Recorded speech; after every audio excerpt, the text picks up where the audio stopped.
नमस्कार, आप देख रहे हैं आवाज न्यूज। मैं हूं वीना सिंह और आइए अब नजर डालते हैं आज की प्रमुख खबरों पर। गोबर से दिए और कंडे बनते तो आप देखे होंगे, लेकिन इन दिनों अंबिकापुर में गोबर से लकड़ी और ईंट का निर्माण भी किया जा रहा है और यह संभव कार्य नगर निगम की देखरेख में गोवर्धन न्याय योजना के तहत समूह की महिलाएं कर रही हैं। देखिए हमारी इस खास रिपोर्ट में कि कम लागत से बनने वाले गोबर की लकड़ी और ईंटों की उपयोगिता से भविष्य में कितने फायदे होंगे। सरकार की कई ऐसी योजनाएं होती हैं जिसकी आलोचनाएं खूब होती हैं, लेकिन कई योजनाओं का असर लंबे समय बाद दिखाई देता है। इन्हीं में से एक छत्तीसगढ़ सरकार की योजना है गोवर्धन न्याय योजना। इस योजना की आलोचना भी खूब हुई कि सूबे की सरकार करोड़ों रुपए खर्च कर 2 रुपए में प्रति किलो गोबर की खरीदी करेगी और इससे लोगों को क्या फायदा होगा।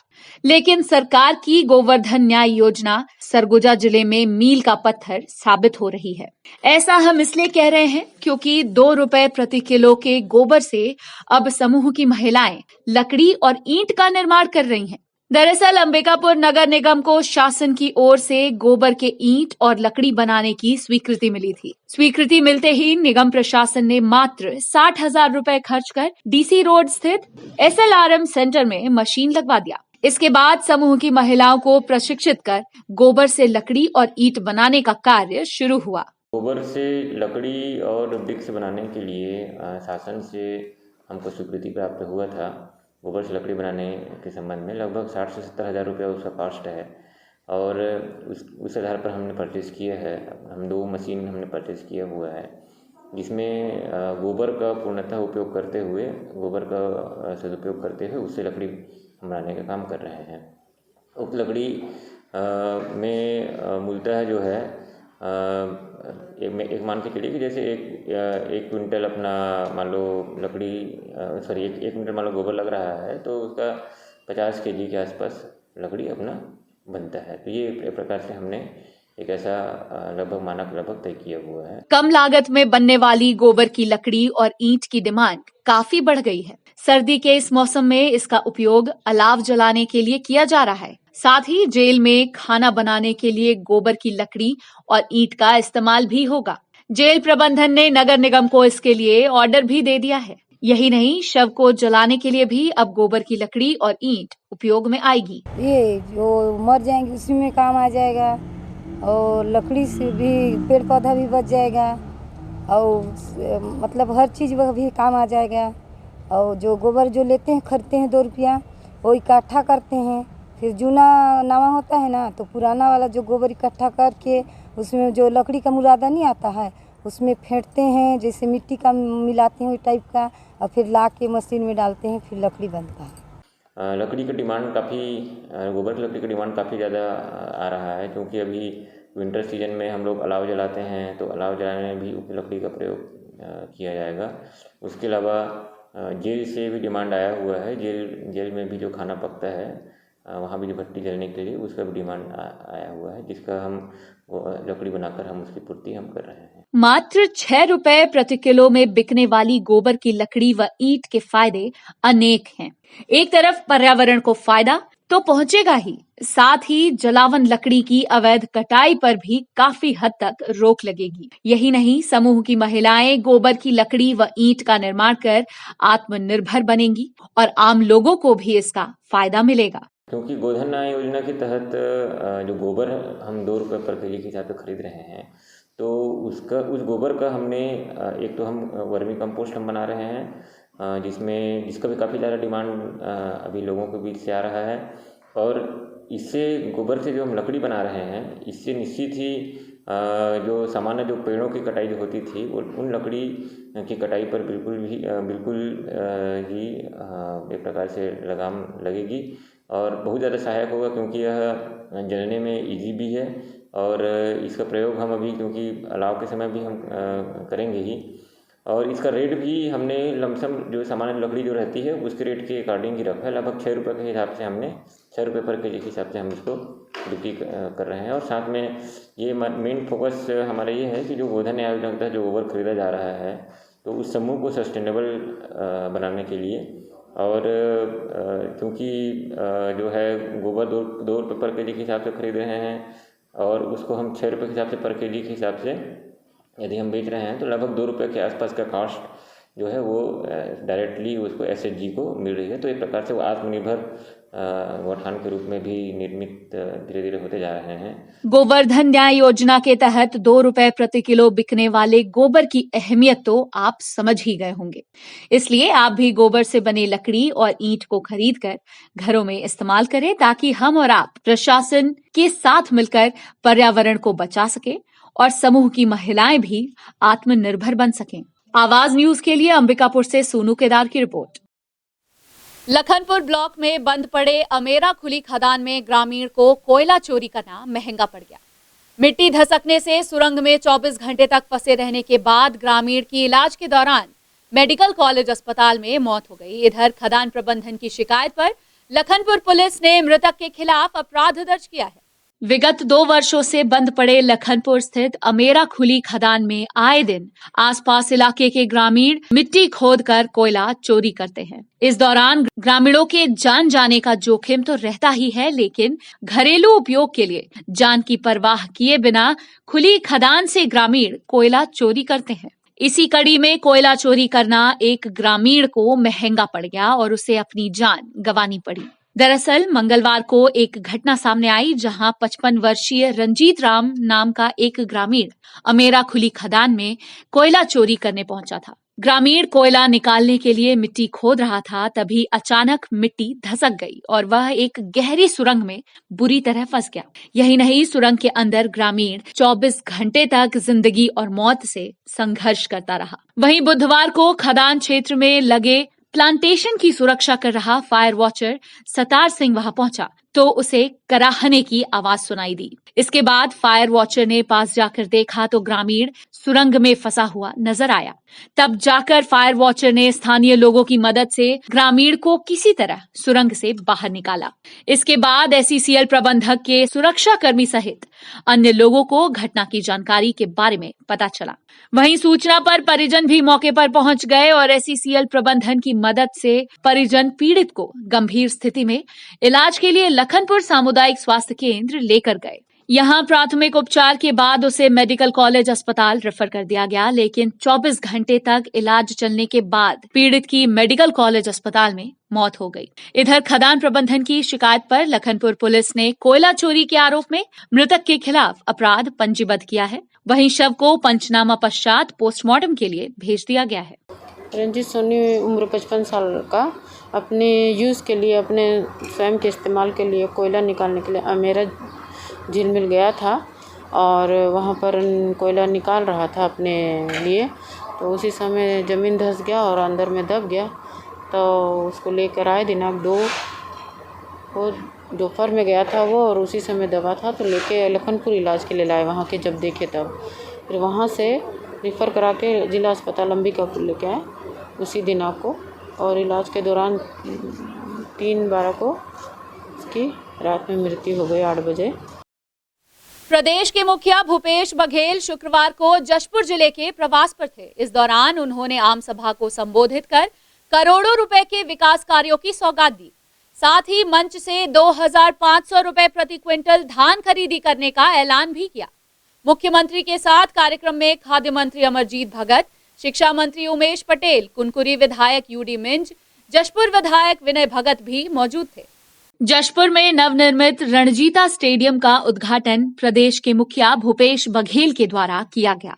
इसी स्टेडियम से मुख्यमंत्री भूपेश बघेल ने आम सभा को संबोधित कर 792 करोड़ के विकास कार्यों की घोषणा की है। साथ ही 656 करोड़ के निर्माण कार्यों का भूमि पूजन किया। आम सभा को संबोधित करते हुए मुख्यमंत्री ने कहा कि कोविड-19 के आपातकालीन स्थिति में भी सरकार ने प्रदेश की जनता तक मुफ्त में चावल पहुंचाया है। जशपुर जिले की जनता के भावनाओं को ध्यान में रखते हुए सन्ना को नया ब्लॉक बनाया गया। मंच से मुख्यमंत्री ने सभा को संबोधित करते हुए सन्ना से कुसमी पहुंच मार्ग, सन्ना में नए अस्पताल, बगीचे के अस्पताल का उन्नयन, ईब नदी पर पुल निर्माण समेत अनेक विकास कार्यों की घोषणा की है। वहीं मुख्यमंत्री ने कहा कि धान की आखिरी किश्त जल्द ही किसानों के खाते में डाल दी जाएगी। साथ ही कांग्रेस सरकार द्वारा किए गए घोषणा अनुसार 2500 रुपए प्रति क्विंटल धान की खरीदी की जाएगी। वहीं प्रदेश में 1 दिसंबर से हुई धान खरीदी की शुरुआत पर मुख्यमंत्री भूपेश बघेल ने केंद्र सरकार पर निशाना साधते हुए कहा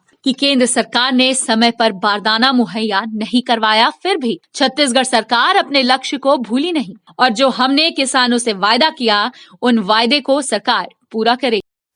कलेक्टर संजीव कुमार झा के निर्देश पर जिले के पीडीएस दुकानों से बारदाने संग्रहण के कार्य में तेजी लाने एसडीएम एवं तहसीलदारों द्वारा कार्यवाही की जा रही है।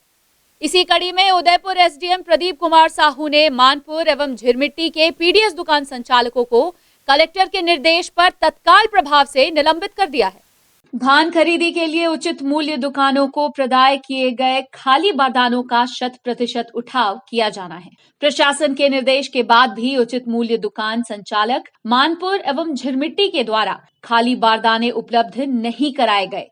इस कारण से इन दोनों दुकान संचालकों को कारण बताओ सूचना जारी किया गया, लेकिन संचालकों के द्वारा न तो बारदाने उपलब्ध कराए गए और न ही जवाब प्रस्तुत किया गया। ऐसी स्थिति में उक्त दोनों उचित मूल्य दुकान का संचालन प्राधिकार अनुविभागीय अधिकारी राजस्व उदयपुर के द्वारा तत्काल प्रभाव से निलंबित किया गया है और समझाइश दी गई है कि यदि 100% बारदाना उपलब्ध नहीं कराए जाते हैं तो आवश्यक वस्तु अधिनियम 1955 में निहित प्रावधानों के तहत एफआईआर दर्ज कराने की कार्यवाही भी की जाएगी। खबरों का सिलसिला जारी रहेगा। लौटते एक छोटे से ब्रेक के बाद।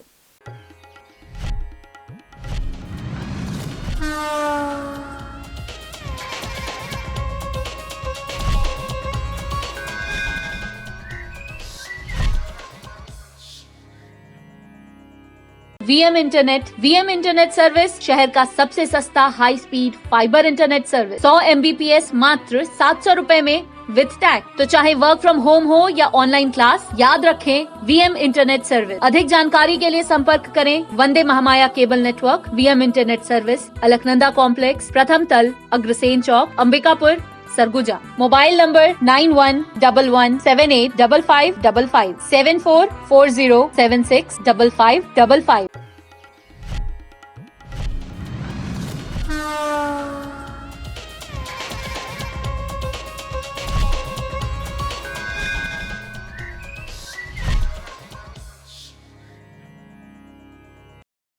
ब्रेक के बाद आपका स्वागत है। आइए बढ़ते हैं अगली खबर की ओर। कोतवाली पुलिस ने चोरी की वारदात को अंजाम देने वाले 3 आरोपियों को गिरफ्तार किया है। ब्रह्म रोड निवासी विकास गुप्ता नाम के युवक ने थाने में शिकायत दर्ज कराई थी कि 25 नवंबर की शाम उसकी दुकान में चोरी हुई है। इसके बाद कोतवाली पुलिस अज्ञात आरोपियों के खिलाफ अपराध दर्ज कर उनकी तलाश कर रही थी। शुक्रवार को मुखबिर से पुलिस को सूचना मिली कि बिलासपुर चौक के पास कुछ संदिग्ध युवक चोरी का सामान बेचने के फिराक में हैं। सूचना मिलते ही पुलिस की टीम ने मौके से तीनों आरोपियों को धर दबोचा। वहीं जब पुलिस ने आरोपियों से पूछताछ की तो पता चला कि 25 नवंबर की शाम दुकान में हुई चोरी की वारदात में तीनों आरोपी शामिल थे। इसके बाद कोतवाली पुलिस ने तीनों आरोपियों के पास से चोरी का सामान बरामद कर उन्हें न्यायिक रिमांड पर भेज दिया है। सूरजपुर जिले में अंतर्राष्ट्रीय दिव्यांग दिवस के अवसर पर मार्गदर्शन सेवा समिति के बैनर तले एक कार्यक्रम का आयोजन किया गया। इस दौरान दिव्यांग बच्चों ने अपनी प्रतिभाओं से सभी का दिल जीत लिया। अंतर्राष्ट्रीय दिव्यांग दिवस के अवसर पर जिला प्रशासन और मार्गदर्शन सेवा समिति के द्वारा एक कार्यक्रम का आयोजन किया गया था। कार्यक्रम के दौरान दिव्यांगों को ट्राइसाइकिल और कंबल का वितरण किया गया। वहीं दिव्यांग बच्चों ने कई गानों पर नृत्य कर अपनी प्रतिभा से सभी का मन मोह लिया। इस आयोजन में जिले भर के दिव्यांग बच्चों को आमंत्रित किया गया था। वहीं मार्गदर्शन सेवा समिति के अध्यक्ष ने बताया कि दिव्यांगों को आत्मनिर्भर बनाने के लिए प्रयास किया जा रहा है। साथ ही रोजगार मुहैया कराने के लिए अलग अलग कार्यों से दिव्यांगों को जोड़ा जा रहा है। जिला पंचायत उपाध्यक्ष नरेश राजवाड़े ने बताया कि दिव्यांगों के लिए धर्मशाला निर्माण की स्वीकृति मिल गई है। बहुत जल्द निर्माण कार्य भी शुरू हो जाएगा। साथ ही दिव्यांगों की जो भी मांगे हैं उसे भी पूरा करने का प्रयास किया जाएगा। आज विश्व विकलांग दिवस है। 1992 में सबसे पहले विश्व में तय हुआ कि विश्व विकलांग दिवस मनाया जाएगा और विश्व में जितने भी सरकारें हैं वो प्रतिबद्धित हैं कि विश्व विकलांग दिवस मनाएंगे, इसके साथ साथ विकलांगों के लिए अलग कानून बनाएंगे। तो भारत में भी अलग कानून बना हुआ है, 1995 में कानून बना है और 2016 में कानून बना है। 2016 के कानून में भी स्पष्ट लिखा है कि किसी भी तरह से दिव्यांगों से भेदभाव नहीं किया जाए और ना उसके साथ किसी तरह से दुर्व्यवहार नहीं किया जाए और वो समान सारे अधिकार दिए जाएँ जो सामान्य आदमी को दिए जाते हैं। और इस अवसर पर जिला प्रशासन और मार्गदर्शक सेवा संस्थान के लिए संयुक्त तत्वाधान में आज यहाँ पर कार्यक्रम किया गया।